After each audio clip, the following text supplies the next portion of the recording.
tuning in to the online broadcast network, AFTERBUZZ TV. Over 20 million weekly downloads in over 150 countries, and your #1 source for after-show entertainment.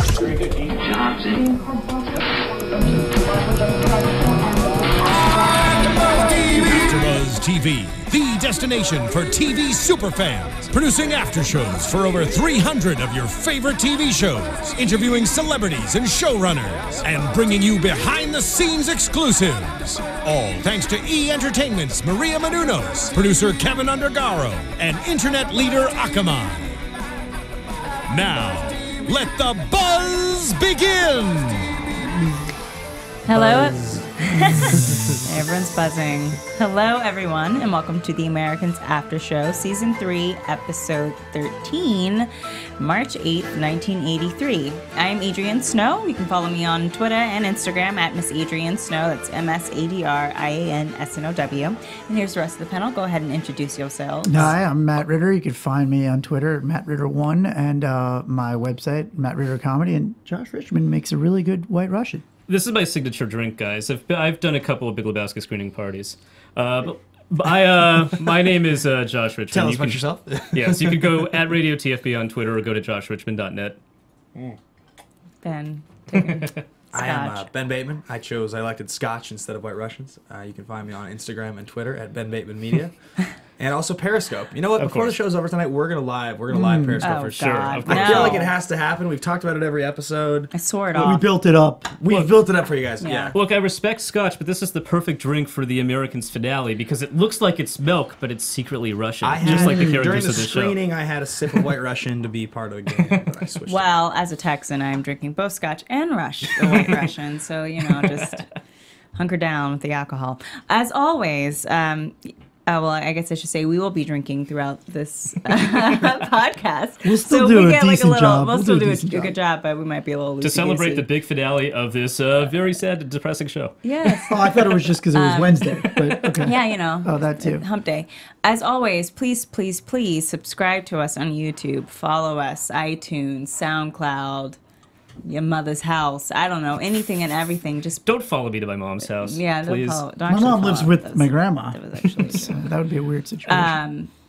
Anywhere and everywhere, we always love to hear from you guys. We do look at the feedback. We do read the post, the Twitter, everything. So we really appreciate your feedback. Yeah, it's been a great season. I feel like that's been the most fun for me, at least, feeling like there's a lot of people listening to us. Yeah. It's funny, like, even if you can enter watching a show as a fan, even like a big fan, but by the end of doing one season on AfterBuzz TV, you're like, it's really sad every time, no matter what. You think about, you have an extra hour of this show of talking about it every time after the show. You know what I mean? It's an extra 13 hours of Americans that we have on any fan. No, it's true. Look, I will admit, like, before being on this after show, I, within the first 48 hours before my first episode, I just binge watched seasons 1 and 2. I was not like a huge fan before starting this show. I'm a huge fan now. Yeah. And I'm extra invested in it because I have been doing this after show this whole time. Yeah, I'm like, that was a pretty, a great example of pacing and intensity versus action. Are we going into first thoughts? Is that what you're talking about this episode? Yes. Okay, first thoughts. I miss you guys already. I know. Oh, you mean about the Americans? Yeah, before we get all sentimental. Yeah. Man, so many thoughts. Somebody else go. That's what I was going to say. It's a great example of pacing and intensity. Like, you kept waiting for something huge to happen, like something action-packed or like some crazy suspense moment. And I mean, obviously, the ending of the episode was a pretty huge bombshell. That definitely, was a huge moment. But other than that, in terms of giant reveals, it was just all this, like, I mean, you can tell they have another season. I guess that's what that is. You know that they got renewed, 6 to 8 weeks ago. Yeah, I mean, this is a show that plays the longest of long games. Mm-hmm. At a certain point, I just stopped expecting, like, the first half of the season, I think, was uncharacteristically action heavy for this show. Mm-hmm. If anything, the second half of the season was more characteristic of the show. I stopped expecting big action packed moments and cliffhangers to happen at a certain point, and just started focusing on the acting and the character moments. And there's so much. It's such a deep show. My first thoughts actually was a pretty specific one about Philip and Elizabeth's struggle for Paige. In a weird way, I felt like this proved that Paige is more his daughter than hers because she played her trump card. I mean, she took her to Russia, Right. met her mother, brought her into the circle of trust. I mean, that was it. That was all that she could do. And Paige proved herself to be more Philip in the sense that, sort of this theme of, instinct versus, calculation. And sometimes he sort of feels his instincts, and Gabriel giving him a talking to about that. And to me, it was like parallel, and they even showed him on, standing by the phone and kind of losing it as she was losing it. Yeah, it was like that thing that he heard at the S meeting about trusting your gut. And I think he does. I think Paige does get that from Philip. That whole, I have to trust my gut and what I feel is right. And he was even talking about that with Elizabeth at the end, of just like, this doesn't feel right. What I do doesn't feel right. Yeah, right. Having to kill that man and everything. So, well, yeah, not just that she's Paige's daughter, but also that she is emphatically not Elizabeth's daughter. Because I feel like the moment that broke her was when they're laying in bed in that hotel, and Paige asks her mother, "You would never just leave me and basically abandon me for 40 years and never see me again, right?" And Elizabeth did not answer that question. well, she said you would never be in that type of situation, But which that is was a way of circling That is around answering the worst the question. answer you could give Yes. your Yeah. daughter who's in Yeah. such a vulnerable state. It says a lot. It's almost like predictable that she would be more Philip's daughter, right? Because if you think about, Elizabeth and Philip were born in a time and raised in a time where their country was in the middle of a seemingly never-ending war, right? And that's how they were raised. So the ideals, they were sort of on a cultural outpost on some level where they were taught that even though this defies logic, this defies, or it's all logic, it defies emotion, you're going to have to learn how to do this crazy thing, you're going to leave your family, you're going to go undercover, you're going to go live this insane life. Well, it's like, would you really expect Paige to just fall in line as a robot? She was raised as a regular person. I mean, she was raised as a normal person in society, Wait, not a spy. What do you mean? Because they weren't raised as regular people? Well, they weren't raised, but they were instructed fairly quickly to be robots. I mean, that's, to me, the subtext of this show, and I said this while we were watching it, the biggest subtext is it's spies with hearts. I mean, it's the emotional breakthrough of these people that are essentially supposed to be robots. I think it's interesting to you bring up a point about sort of generational changes. I can't even fathom a scenario where somebody could be isolated enough today to ever be a spy. It's crazy. You know what I mean? There are spies now, presumably, but it's so much harder, between their age and Paige's age, when they were kids, to sort of isolate somebody and bring them up in that way. But there are spies. There could be There spies are. anywhere. No, there are. Yeah. One of us Amazing. could be in this room. Could be a spy, Is a and spy. you wouldn't Is know. a I spy. would definitely be a spy any day of the week. To live in the world of God, instant that's information. like the job I want. For the travel. No, I always said that if I weren't For an the actor, killing? I'd Yeah, be for the an murder. assassin. Definitely for the murder. For the license to kill. Yeah. Well, no, not to kill, but if I weren't an Name. actor, yeah, I could be an assassin. I could probably do that. I think to live in the world of instant information and social media, you would have to be a damn near sociopath to avoid getting distracted from your mission. I think you would. we've already kind of mentioned that I might be a psychopath. On that note, What would be your tool of choice to kill people? A gun, or I would it do be like like one knives. of those ropes or I'm a knives? knife person. It's close and intimate, but I'm also, taken for poison as well. I'd poison Yeah. someone. I'd bomb someone from afar in a distance. If she were a spy. If I were a spy. Which one of us on If this I were an panel is? assassin. But Yeah. Not just a Maybe. spy, an assassin. By the law of averages, one of us has to be a spy. I would say that's probably about right. Yeah. If Of the U.S. population. freelance, I would definitely do freelance. On that note, It's a job. It's it is a job. presumably they have benefits. 401k, or I don't know what the I equivalent mean, it is. in the depends on Soviet Union. if you're with CIA, maybe if you're with like a government base. But if you freelance, you probably just it's just like acting. You're just kind of like out there. Yeah, Right. and it's not taxed too. So then you have to. I don't know if you Yeah, declare but that. If you want to, I Right, mean, you're an like- assassin. What are they going to do? Yeah. They're just How do gonna you hunt declare down. that? That Well, payment first you have to that- build up a spying reel. Your best Yeah, kills. you gotta Yeah. like your best kills. Anyways, and how you go about it.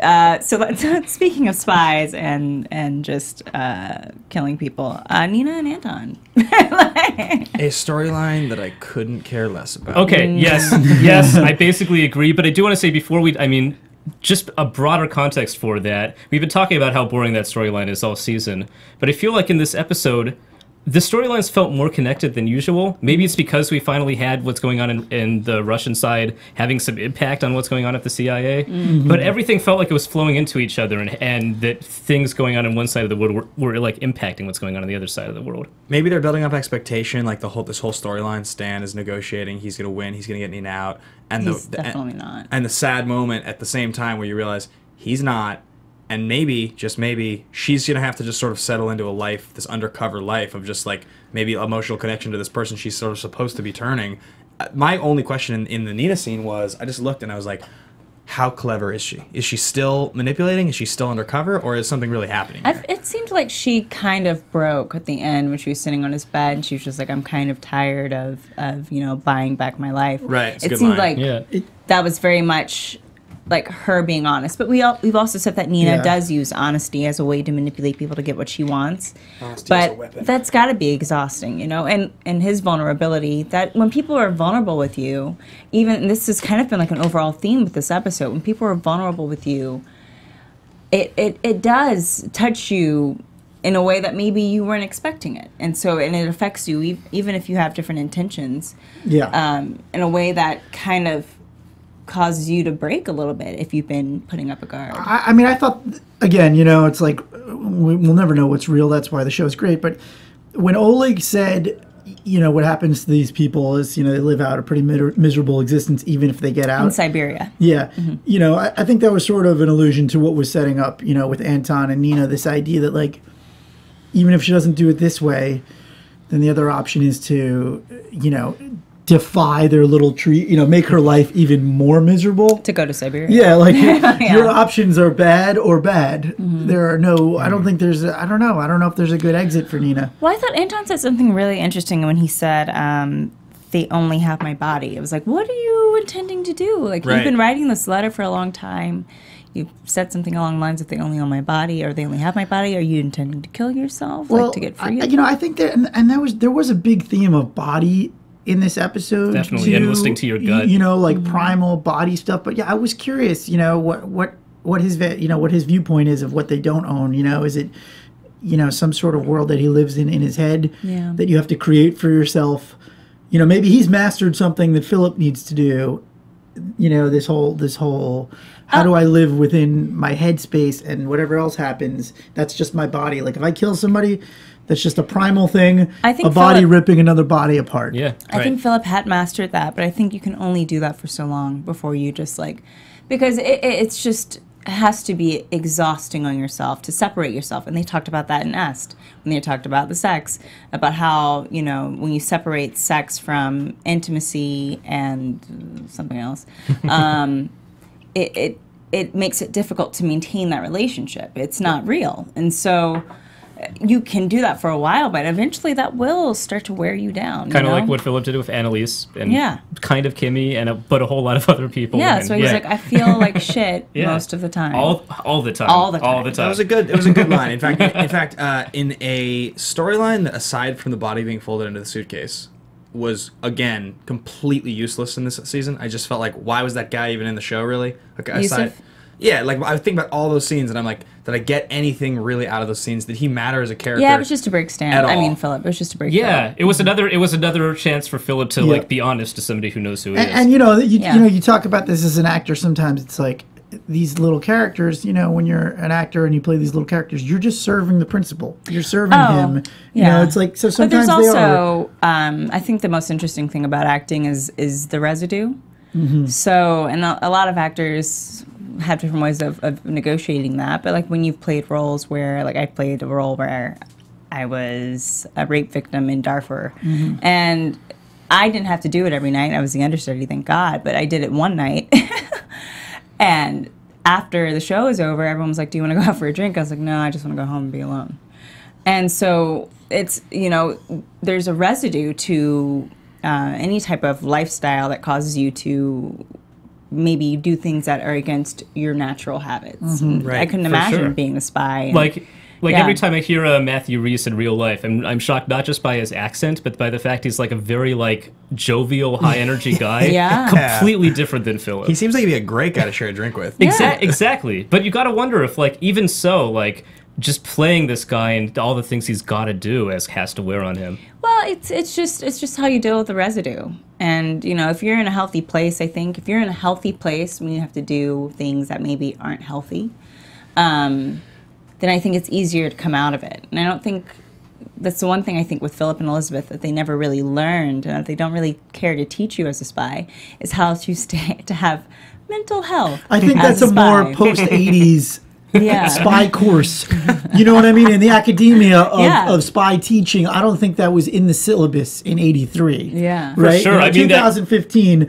Lesson number 1 is be in touch with your feelings. Yeah, I mean that S stuff is pretty primitive. BuzzFeed crew. Yeah, No. the BuzzFeed. 10 best ways to feel good after murdering someone. No, for sure. Like the S stuff we see in this episode is pretty primitive stuff. We've gotten to such new levels with the self-help stuff. Everybody has kind of internalized that. Well, I want to just say really quickly, I've twice this episode I've said like either a storyline I couldn't care less about or completely worthless.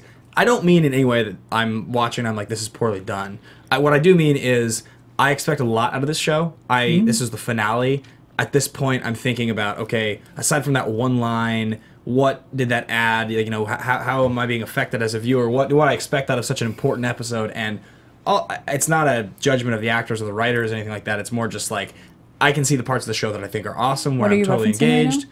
I just was saying I had complained twice already on the show about things that I said I couldn't I care think less you've about. been the most critical of this show all season, of the four of us. Yeah, No, I mean, listen, you I'm the help complainer. balance out those of I'm not us calling who... you- People think I complain. No, I'm not. I'm not. I'm not. I like this show a lot, Ben. guys. I'm not calling you. I'm not calling you a complainer. I'm more saying that I think maybe you have like a different take on season 3 than we have. Do you think it was like too slow in spots? What did you want to happen that didn't Okay, happen? I would say my initial reaction was that the scene 3 episodes ago, I've talked about a bunch with Lois. Oh, yeah. Right. Was the best thing the Americans has done since the Right. beginning. That was the best episode of the show so far. The first episode of the season was awesome.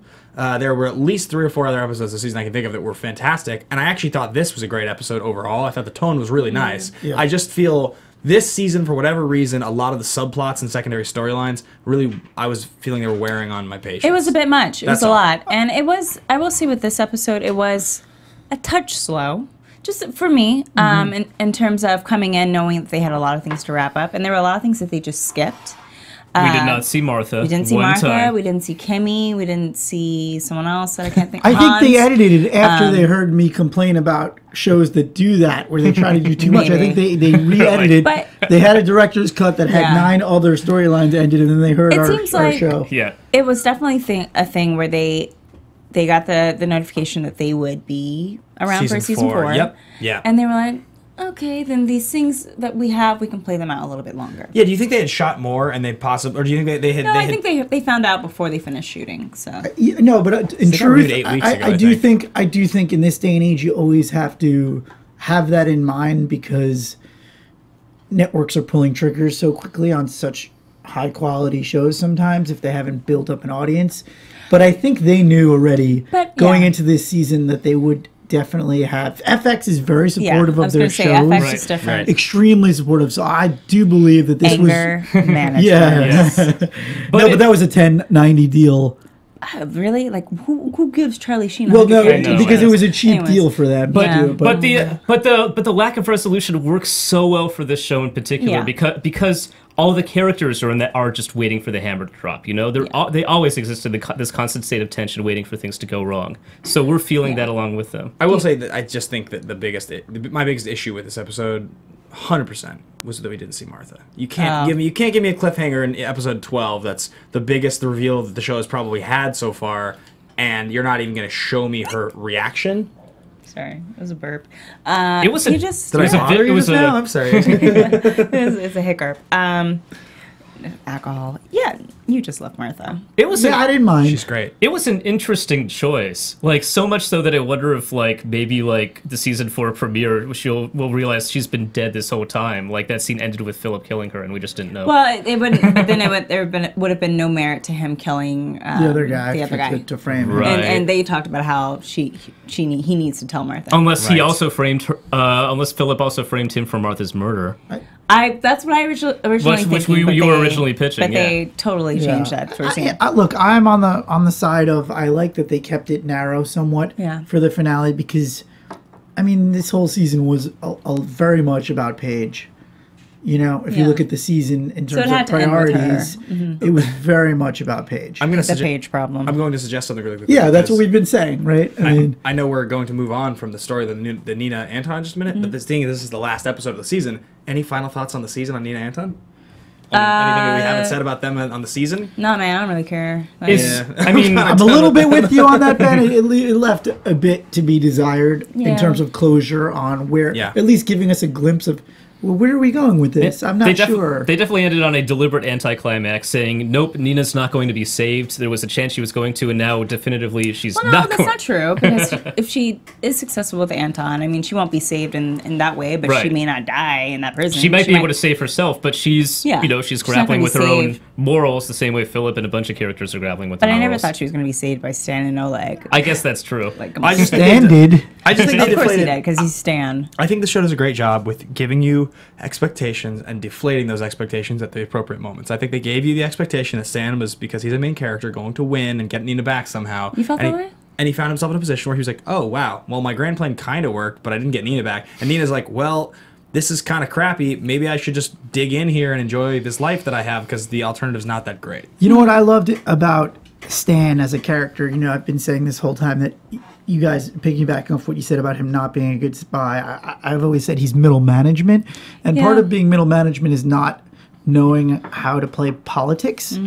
He thought he had this big trump card, and he played it, and it was so dismissed Of course. so quickly that it was laughable. Yeah. You know, I mean, he thought this was his big chance So to we're save. switching into Stan and Oleg. I guess, yeah, I guess Like so. Good a transition as any, moving, yeah. I mean, it just cracked me up how out of touch he is with the bigger things You above his pay guys grade. are so surprised by Stan. I'm not. I did say I was like, Stan is actually decent in the fact that he actually did Yeah. catch Zenata. Good on ya. Good on ya. Yeah. But I mean, But it he's- was like, but that was Oleg's master. Was it Oleg's? No, wait, it was Stan's master plan, I guess. It was was Stan who Stan's went to plan. Oleg Yeah. in the first place. yeah, Yeah. because Oleg had originally just wanted to kill Stan. The Right. stand moment with Gad was like, this is what it felt like. It was like, hey, baby, I am so sorry. I cheated on you 3 times last year, but you know what? It made me realize that I love you and I want to marry you. Will you marry me? I'm over cheating on you. I came to the conclusion that you're the right woman for me, and that's how I feel. That's what that felt like. Or like, you say to your boss, like, I've been stealing for 2 years, but I returned all the money. Yeah, I'm I love telling that they you like cheaters. to alleviate my conscience. Like, yeah, you oh, really? You've been behind the bureau's back for all this time, and you did something Yeah. good for us? Way to go, Stan. Yeah, And but he wonders why he's having issues in his marriage or whatever. Yeah. No, look, Stan had a good instinct of the Zenata thing. I kind of did. agree with you that Stan isn't a good spy and makes a ton of mistakes. I could see why Agent Gad would be You mean me? furious. Yeah. I could see why Agent Gad would be furious with him. Yes. But it's how interesting that the upper management decided, you know what, you're actually kind of a brilliant spy. that's Well, a bit no, of a TV trope too. Like the guy above you is a bureaucrat. You got to be a little bit of a Yeah. rebel, but somebody Yeah. up there, You gotta play by but your own somebody up rules. there gets you. It's like Naked Gun. Like, how did he not get fired? Because he gets the job done at the end of the day. That's like what it comes down to. I think what they're really thinking is Stan can get close to the Russians. If something happens to Stan, that's okay. Yeah, Maybe because it'll help he's- us in the long He's run. expendable. He's for expendable. sure. Yeah. I also like that there's been this theme with Stan throughout the season. When we talked about this a lot with Sandra, when he's like, I can fix this. I'm a man. I can get you back. Stan's kind of a selfish prick. It's kind of all about him. And he kind of saw that. And you can see it with the Bureau, with the way he acts. You can see it in his marriage in some ways that he acts. You want to sympathize with main characters because they're protagonists. Ultimately, he's not an anti-hero. He's definitely a protagonist. Yeah. But in the end of the day, one of your main characters who's supposed to be relatable is kind of a dickhead. Well, I think it's You know more what I that his mean? perspective is when he's looking at a problem, he's looking at it through the lens of how can I fix this for me Right. at the end of it. You It's know, like he says, it's "Do like- you even care about the Bureau?" And he's like, yes. Like, Yeah, I wanted him to he's just selfish. go, no. I thought he might just go, He's no, selfish. I don't. I care about myself. He's selfish, and that's been the biggest problem with I Stan. don't think and he's that's a what, prick, though. Call him a dickhead. Oh, no, I don't think he's that either. Sometimes, you know, he has a tendency. But But I like I like this little Stan Henry bond that's forming, and I'm very curious to see where it's going to go in future seasons. yeah, I thought that was going to be I mean- the breaker, but it wasn't. Yeah. It's still May, though, right? Because, well, we're not going to get into predictions yet, but, you know, we don't know how the Pastor Dim thing will play out. You still may have a leg in the race, a horse in the race with the Henry. Oh, being that was the- me. You, both Yeah. of you. Yeah, we- maybe. We both did it. You both Well, did it. we'll get to Pastor Jim in a minute. Yeah. Yeah, we'll get to that. But, Yeah, go ahead. Go ahead. Please. Oh, Stan Oleg. Yeah, I thought it was interesting that Stan was a turncoat on Oleg to some degree. I thought they were jerk. right. They were kind of working together a little bit, and they but I guess they just had the common interest of Nina. That's it. That was the enemy of my enemy is a friend for like a minute. You know? I was so surprised that he was just like, I got him. Let's get him for treason. I was like, jeez, Louise, Stan. Well, I never. I mean, they shared a beer one time, but I never thought they were friends. I never thought they were friends, but I certainly didn't believe that he would just immediately try remember to, first episode of the destroy season, this Oleg tried to kill him. But he didn't. No, but you know what it reminds me of? You know, if we're gonna go with like relationships, it reminds me of like, hey, an ex-husband kind of like being civil to the new husband guy when it suits them. Yeah. But if he had a chance to murder him to get his wife back, you know, it's like easy. to do it. So clear something up for me here, guys. Yeah. I have a question. Okay, so you have over here, you have the Russians across the border, the Cold War Russians. They're on their own. You have the Americans, the FBI, CIA, you know, patriotism, American flag. Okay, then you have the Residentura, right? You have the Russians in America that are tolerated because they're not. They're like sort of neutral, right? They're on the. Like an embassy. They have like They're in the embassy, diplomatic immunity. That's how it works. Yet within the embassy, they're spying on the Americans, so they're also turncoats. Yeah. Correct? That's what's going on. So in fact, the Residentura they're still. I thought traitors. turncoat meant that you Or I'm sorry, were they're in agreement. disregard No, that. look, They're still pre- traitors. yeah. Presumably, everybody who's in an embassy is doing some sort of recon work. I think Yeah. So why would they be tolerated in the States? because it's a U.S. sort of diplomacy. I mean, that's that's sort what of everyone like the, does. you know, It's there's rules of acceptable behavior that Gotcha. sort of, hey, we accept that we need to have some people on the ground for communication purposes, and you need. Overall, it's better for everybody if we have people over there and we're forming a bond and we have alliances on certain things.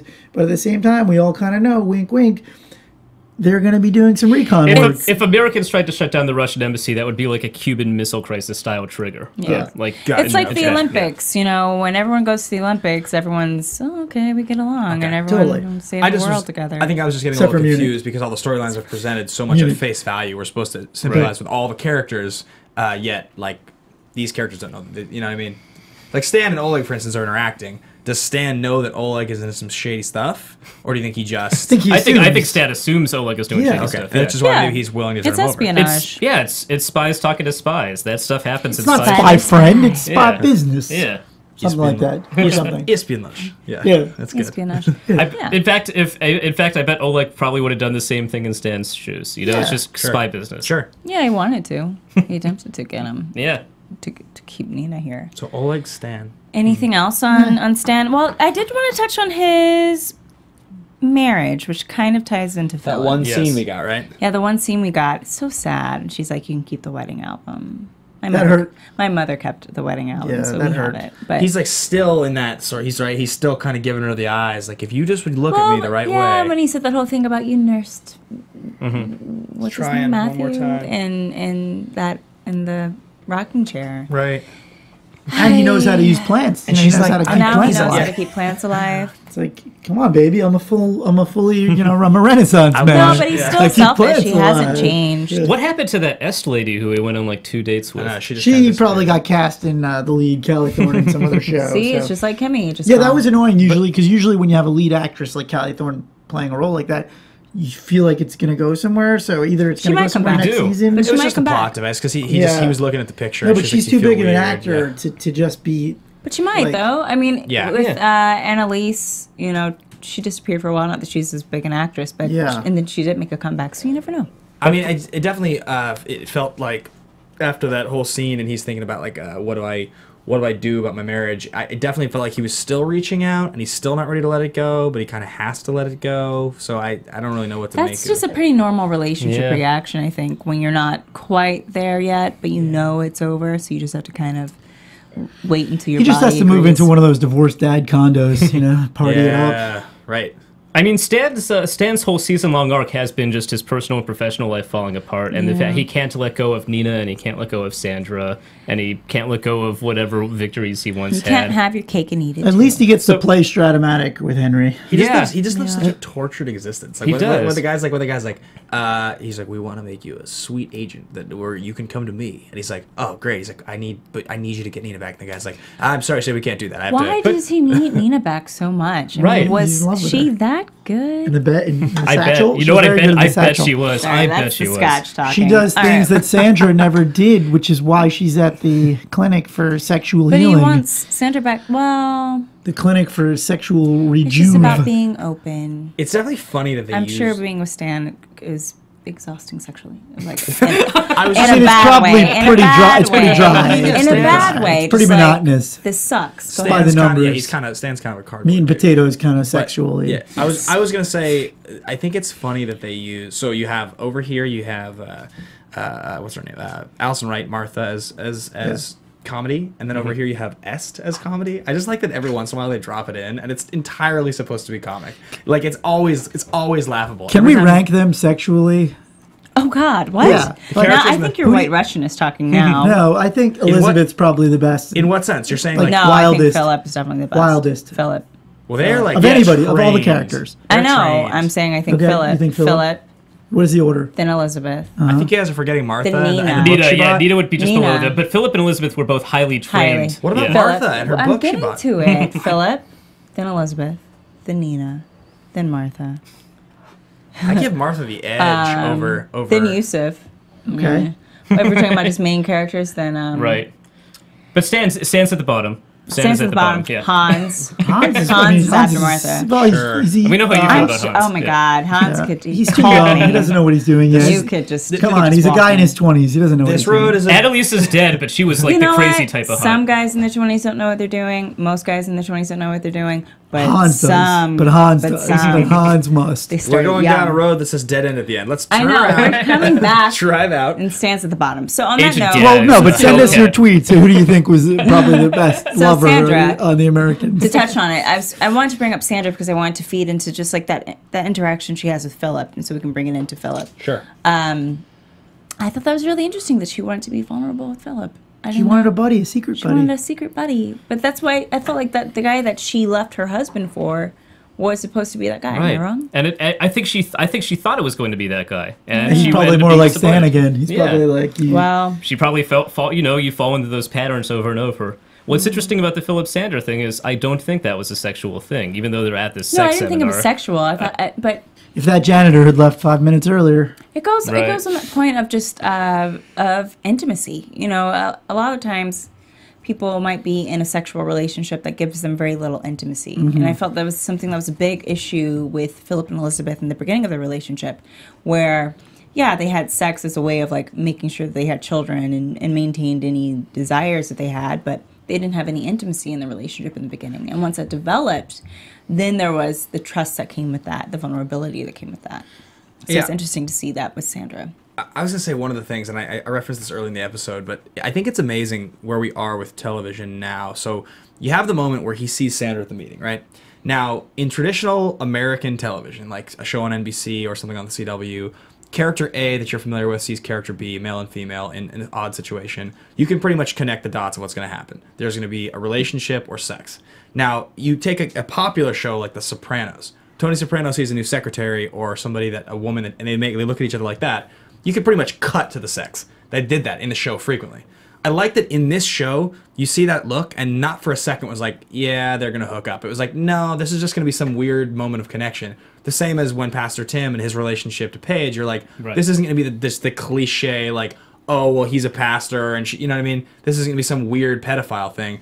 I like that this show and television in general now, a lot of the more intelligent shows sidestep those expectations. This show it does a great job of that, of selling you a reality and either, like I said, kind of deflating your expectation just before the payoff, or just completely swerving and going a different direction. But you never get that face value mainstream American television payoff. You know what I mean?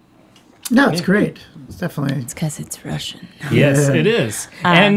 And you know, and the main thing I got from that Philip Sandra thing is that Philip said he can be open with Elizabeth, but Sandra said, "Well, she doesn't know you're here, right?" Yeah. And Philip wasn't going to tell her, and Elizabeth doesn't really tell Philip about how things went Why with her and is her mom. Philip there? Because, well, I mean, I think we're going to get into that more when you just get into Philip's whole Yeah. existential crisis. Yeah, but, well, let's go ahead and touch into that. But I just want to say that I don't think Philip and Elizabeth may trust each other now, and they might know, the most important thing about each other, that the big secret that they share. But I think there's a lot that they don't know about each other and that they don't share with each other. I mean, I think that's a big thing. Like, my best friend and I have known each other for, oh my God, how old am I? 14 years. And we always joke, like, if I were into women, like, we'd be together, like that it would be done, but I'm just not. Right. And so, but there is a level of intimacy that, comes with 14 years of friendship. But there was something I told her recently that she was like, you have never told me that. And I was like, well, I've never told anyone that. It's taken me 14 years to get to a point where I felt like I could comfortably tell you that. Is there anybody that you could share all your secrets with that you don't pay to spill all your secrets to? Yeah, and there's definitely things that I keep that, I remember my father told me, I guess a year ago now. Well, he told me a lot of things, but one thing he said was, there are things in my life that I will go to the grave with that no one else will know. Yeah. So it's impossible to have like full intimacy and honesty. It's part of being a grown-up. Yeah, that's just, yeah. Do they say I love you? I know, I referenced this when we were watching the episode. I was trying to remember a scene where Philip and Elizabeth had said it. I know there's been looks, it's been indicated, but do they say it? You may be right. It may not have been said. I don't think they didn't say it this season, to the best of my knowledge. Yeah, to the best of my knowledge, I didn't hear him say it this season, but... Yet they've gotten closer than they ever have. We're lame super fans to not just know that. No, he said it. He didn't say it to her. But he said it to someone else. Gabriel? He said... No. I love Elizabeth. Well, that doesn't matter. Or something like... Yeah, because he said it to Gabriel about how just like... Or Gabriel referenced it about how when Philip saw Elizabeth, he was like... Oh, right. That was it. It was... I felt when they were kids. Yeah. When they first met. And then and Gabriel told Philip... She refused the first man. That was good. So she chose you in a way. She chose you in a way. Out of two people. Out of two guys. But saying I love you is hard, especially in their type of... I mean, saying I love you as a somewhat well-functioning adult in modern times or regular times is hard enough. I can imagine having all that. It's a level of vulnerability that is possible Philip has just like never felt. Philip has been put through the ringer this year. Yeah. Fans of the show really put through it this year. If there's a relevant moment that we're missing, by the way, before we move on from this, please tweet at us. Yeah, let us know. Tweet at us with the hashtag The Americans ABTV and let us know if you can remember a really relevant moment in the show when they do say it. Because I was just trying to rack my brain while we were watching. I don't know that they've ever said it. I kind of almost feel like it seems kind of this cliche thing that wouldn't happen. So much on this show is said just through glances instead of like words. Well, the truth pull scene is definitely an I love you scene. But since you brought up Gabriel, can we talk about that one scene we get with Gabriel in this episode? Because dude, Gabriel called him out. Really called him out, and we've been talking about how manipulative Gabriel is all season, and only to find out that he wasn't really being all the way manipulative. Well, he certainly is to a degree. I think he's always all the way. He's a handler, and he's always trying to handle Philip and Elizabeth. I think that's clear. But I think Philip's anger at Gabriel is basically misplaced. He's really angry with the center, and the whole situation. And from that, he's really angry at just. The choices he's made. He's angry at himself. He's angry. I mean, at the end of the day, every human being, right? It's like, do you have control over your body? If you do, then it's like those are your choices. Nobody's. It's like that dilemma. Like, oh, would you shoot somebody if they were like, we'll kill you if you don't kill that other person? Everybody has a choice, no matter what in this world, and I think Philip is accumulated so many that it's just like a mountain of stuff now that's kind of collapsed on him. I think he's reached a point where he's made so many bad decisions or wrong decisions, and that once he's opened his Pandora's box, like he can't close it back up. He can't even. Go ahead. No, he can't even articulate it to himself. No. He's asked why he's at Est, and he says, "I don't know," and I think he means it. Yeah. And at the very end, the last thing you see him doing is him saying to Elizabeth, like, I think I need to do better things. Like he can't put it into words. That was a nice moment. Yeah. I think it's not that he's making the wrong decisions. It's that he's not making genuine decisions. It's like I've kind of been going through that with the quarter life crisis, where it's just kind of like, have I been living the life that I want to live, or have I been living the life that people tell me is the best life to live? Yeah. And so with that, I think with Philip, it's getting to this point where it's like all these decisions I'm making, these are not decisions that I feel I want to make, but I make them on behalf of something else that's supposed to be bigger. It's supposed to be this thing that I'm living in the service of, but it's killing me on the inside. Whether it's for your country or for your family or whoever you justify it to yourself, how long can you keep, murdering people and all the other things you can't live in the service of and others. I think that's why it was so urgent and imperative to him that he save Paige in a way, right? Because he can't save himself. She represents like his redemption. He cannot save himself. He'll never be able to save himself. He'll never get to a point where he can turn back all of these things, in his head. I don't think so. It's I think residue. It is residue. You can't get rid of residue. No, I know, but I don't know that Elizabeth. I think in a weird way, I feel like she can. I feel like if she stopped today, she could start a new life and put it all behind her in some way, in a lot better of a way than he could. She's less emotional. Well, no, it's not even that. It's because she justifies those choices. Even though, look at the end that she gave him when she stopped him talking to be like, we should really hear what Reagan's saying. And as Reagan's kind of going on about this point of like, the Soviets need to stop what they're doing, get out of the arms race, stop doing the whole what's right and wrong, good and evil. Evil brought up again. It justified her actions. We talked about this last episode about how what others say can justify our actions because it reinforces our own, thoughts or our own beliefs.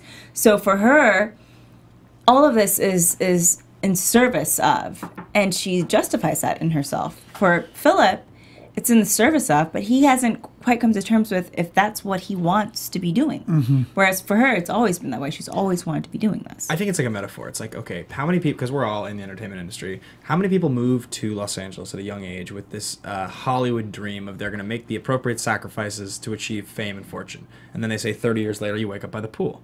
Now you come here at 20, you wake up at 50, you're still in the middle of it. You're still having to do all the same things. The world's changed around you, but you're in this life. You've made these sacrifices. This is the world you're in. And what do you do now? There is so much anger and depression and alcoholism that goes along with people in that position. It's the same as Philip. I mean, how much anger do you think he has at himself for this position he found himself in? He finds himself in now. All the people I've murdered to become a working actor. I just can't deal with it anymore. To get to this AFTERBUZZ stage. This suit belonged to somebody, guys, before me. Yeah, I don't know. That was kind of a wild analogy, but no, but I feel it's where my head went. But I also think too, the show's called The Americans because you come to America and it's like, oh, this is an easy. Could have just had this easy life. Yeah. I could have just had this easy life. The juxtaposition of the American dream. I guess they are sort of living the American dream. They're trying to. There's this plaque. I don't know if anyone's ever been to Jimmy John's, but I have been to Jimmy John's. Yeah, there's this plaque in Jimmy John's, and it's just like a saying, and you've probably seen it in passing in your life. But so this businessman comes to this man he's vacationing on an island, and he sees this man who's on an island, and he goes, "What do you do for a living?" And this man goes, "Oh, well, every morning I wake up and I fish and I catch the fish and I bring it home and I feed my family and then I go and I bathe in the sun or whatever and I get to spend time with my family and watch my children grow up." And he goes, "And I make a decent amount of money selling the fish, so this is the life, And the businessman says, "Well, what if you came back to where I was, then you could sell a million more fish." And he goes, "Well, why would I want to do that? You can make a million more dollars doing what you do. You do it so well." He's like, "I don't know, but I like what I have. What would I have in the end?" He's like, "Well, you do all this work. You never see your family. You never see your children. You just be nonstop working. And then by the time you're like 60, you could retire to a nice little island where you could fish and small fish and then spend time with your family and raise your children and get to see them grow up and bathe by the lake." And so that is kind of like the American dream. It's like, well, you could just have the small stuff and be happy, or you could build all this other life up and come to the small stuff. You can't see what's 10 feet in front of your face. Or maybe you just advocated for communism. To tie it back into the show. You know what? Yeah, we got to talk Elizabeth and Paige a little bit. Okay. Yeah, Yes. We kind of touched on it a little bit. Elizabeth and emotional stuff. I mean, there's a huge reveal. Paige reveals that they're Russian spies to Pastor Tim. Paige. Who was surprised that she did it? Well, I wasn't because I predicted it. Ding, ding, ding, ding, ding. True. We have a winner. If you'd asked Last episode, I wouldn't have said it, but they built it well enough this episode. I could see the cracks forming. I could see how she was taken to Russia. She saw this incredibly powerful mother-daughter bonding moment. You know, this is Elizabeth's mother. This is the woman who made Elizabeth like the woman she is. Yeah. And you can see that Elizabeth, I think, wants to have the same power over her own daughter. But Paige is not the same person. Well, I only confirmed that she's like for sure. Philip's For me, daughter. that was the big. It was like, brutal. It was a really beautiful scene. I definitely almost got a little choked up. Yeah, that was brutal. One of those moments where it's amazing what they can do, showing you a relationship to someone you've never seen before, but just based on the context of the story, how emotional it can be. Brutal. That was great. Yeah. I thought that was one of the. just seeing them all hold hands. And Really you know, nice. and I thought it was so symbolic. You know, she brought her into her circle. Like they made a little circle, and I've said to myself, "Oh, she's in the circle." And at that moment, I was like, "Oh, maybe she's got her." And so I thought, you know, like you said, playing with expectations and then deflating them. For me, I was like, "Oh, we're okay. Paige is going to be okay." For a brief moment. Holly Taylor, I will say, and I know I've been saying it all season, that she's my favorite character, and it's wavered a little. Obviously, some of the poor decision making by the character has been a little disappointing. I really think she's done a great job. I really do. And For this a teen actress, actor, brilliant. and this episode an excellent especially, you know, I was really impressed by it in the end. So I liked that a lot. And all the ways they keep showing that disconnect between her and Elizabeth, like the way you see her praying after that encounter between Elizabeth and her mother, and Elizabeth's like, I don't completely understand how you're dealing with this. But I appreciate it. By the way, I thought that was a missed opportunity for Elizabeth. She should have seen the danger. She should have prayed with her. No, that's not Elizabeth, though. That would have been, No, but I think that would have been a spy move. Then. No, it's not Elizabeth. No, but I think Philip it was, would definitely have done I think that. I think, and that's, you know, I think like Elizabeth always says, you know, like there was a line she said to Philip that I thought was really instructive in this episode about how she also misses some things. You know, we always think she's really sharp. She said, "You're not seeing clearly." Like, I think that was a moment where she wasn't seeing clearly. She wasn't seeing the danger from her daughter. I think we've commented on Elizabeth not being a sharp. Elizabeth has think. total tunnel vision. But in this particular episode, like, that's on her, the phone call upstairs. That's on her because he doesn't know what he doesn't know what state Paige is in right now. He wasn't just with her on this week-long trip Elizabeth to just Russia. reassured Philip things went well. Right, so that's on her. Yeah. They were both very, I mean, that was very naive after Paige tells you, I don't think I can handle this, to not, you know, at least be suspicious of her and just be come watchful. back with Go take that phone off the hook. lock her in the spy dungeon. I to definitely just come back with everybody lies, not an answer. I definitely thought bad at it. I definitely thought that one of the nicest moments was when they're in West Germany. Which, by the way, we won't even touch on this because we don't have time to. But like, I thought it was a little absurd that they were just like airport, West Germany, home.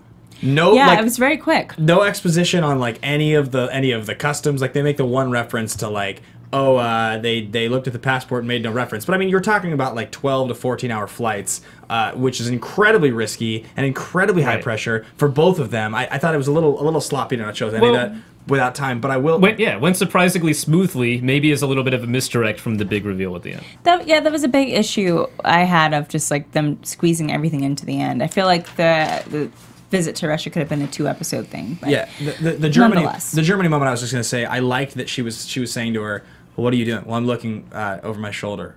Well, do you always do this? When I'm working. And I wanted her to just be like, well, I'm always working. But you know what I mean? Like, I thought that was great, where she was sort of trying to be like, well, I don't want to freak you out if you did this, but you are always working. This is your job 100% of the time. My big thought on the season as a whole before we wrap. I'm planning on rewatching the whole season, and I'm so curious how this is going to play when I can watch them one after the other. I have a feeling a lot of the pacing issues we've commented on are going to kind of disappear. Isn't that weird? It's a whole new world. It's a completely different world. We've been watching the slow-mo version of this show. Right, we have. Oh my God, you guys. I feel a little sad about that. In this day and age of television. All right, so that's your final thought. Adrian, do you have a final thought? No, well, let's just go into predictions. Well, or do you have a final thought? No. I just wanted to say one. We can combine it. We'll combine final thought and predictions. Okay. Yeah. Predictions. So you'll do your predictions. You've already done your final thought. So don't talk too long, Josh. So my prediction is that Stan's going to get Nina out somehow, and next season. But I just did want to touch on the fact that the episode was called March 8th, 1983, which was Reagan's big evil empire speech. That was the reason that it was called that. I just wanted to know, how you guys thought that sort of tied into the title, sort of tied into the episode, It just reinforced, it kind of reinforced for me Elizabeth's beliefs. And then it also reinforced like Philip's hesitancy. So it kind of brought everything back to where it was before, but with this bombshell of having at the same time that they're having this kind of issue of Paige exposing them. We've heard evil come up explicitly this year. It's tied into the evil empire speech. Philip and Elizabeth are kind of evil people. And when she says, Lois says, she says that's what an evil person tells themselves to justify what they're doing. Exactly. One of the best lines of the whole season. Well, that's the thing. Nobody is black and white. Everyone lives in the gray. My prediction: Pastor Tim is probably going to die before he can tell the authorities or anybody, but Pastor Tim will probably tell somebody else. It's not a secret that's going to be easily contained, basically. It's going to start spreading past this guy. Let's see. General thoughts on the season. I enjoyed the season a lot. I thought it was the best season so far at moments. I think in the end it's pretty much par for the course with the show. I think the show has been pretty consistent seasons 1 through 3. I would say next prediction, the episode I keep referencing it's going to win an Emmy. I know I said that on air once, but that's my biggest prediction about this. I think it's going to at least be nominated, and I think it will win. And lastly, I don't think Pastor Tim will die. And also, Pastor Tim, Matt and I haven't checked the score yet of the Grizzlies-Blazers game. We're both recording it. But I'm guessing that the Blazers are actually going to win. The longest prediction ever. Those are my predictions. So, prediction, because music's on. Pastor Tim is actually a spy. Martha is fine and staying with the parents right now until they figure out what they're going to do. Stan is going to just be a complete screw-up and haphazardly find that Elizabeth and Philip are spies. Henry's just going to disappear. That's all I got. So, and my new list is Philip, Elizabeth, Nita, and then Agent Gad, who I think is probably it. Yeah, sex-wise, because he's a Buddhist and he's got some tantric shit going on. Agent Gad is where can we find everybody? Anyways, guys, thank you so much for tuning in to the season finale of The Americans After Show. We really appreciate everything we've heard from you all this year. We look forward to seeing you hopefully next year if we're not off being really famous and everything. Yeah. So.